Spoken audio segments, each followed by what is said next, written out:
Sa isang maliit na bayan, may isang magandang babae na tinaguriang si Elena.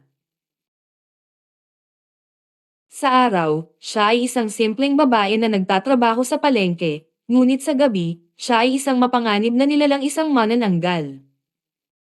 Tuwing gabi, pumipikit si Elena at humihiwalay ang kanyang katawan sa kaluluwa.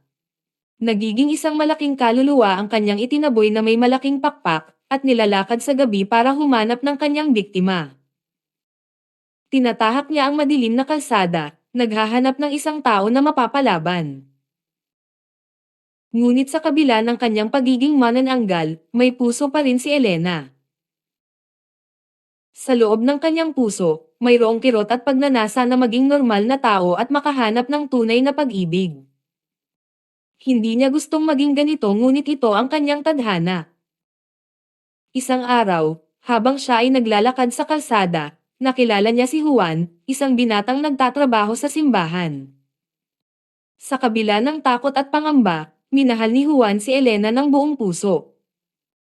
Tinanggap niya ang lahat ng kanyang pagkakaiba at itinuring siyang isang normal na tao. Sa pagmamahal at pagtanggap ni Juan, unti-unti nang nagbago ang buhay ni Elena. Nagkaroon siya ng pag-asa at lakas na harapin ang kanyang mga takot.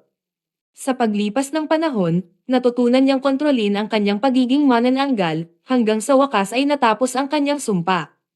Kasama si Juan, nagsimula silang magtayo ng isang bagong buhay. Ang kwento ng manananggal na si Elena ay naging halimbawa ng pag-asa, pag-ibig, at pagbabago sa kabila ng mga pinakamalalim na pagsubok.